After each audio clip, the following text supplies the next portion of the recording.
এবার আমি সেন্ট্রাল জেলে ছিলাম।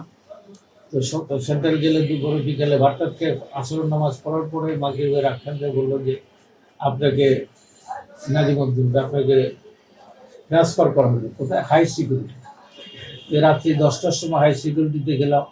বিশাল এক বিল্ডিং, আমি একজন মাত্র কয়েদি, একজন মাত্র কয়েদি, এখানে আর কোনো লোকজন নেই। তো ওখানে আমাকে প্রায় 4 মাসের মতো একাই থাকতে হয়েছিল। মানে এক জায়গায় কি আপনি একাই ছিলেন? একটা বিল্ডিং, পুরো বিল্ডিং, 4 নম্বর বিল্ডিং, ওইটাই হলো আমার কাছে সবচেয়ে একটা বিল্ডিং আমি একা ছিলাম।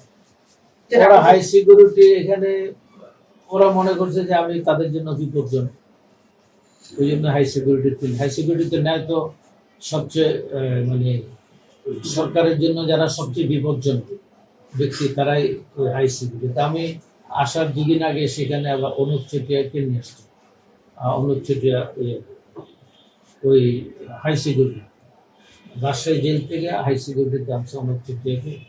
আর এর 10 দিন আগে লক্ষ্মী ছিল কি বলে উলফার আন্তর্জাতিক বিষয়ক সম্পর্ক, ও ছিল এক কন্যাতে।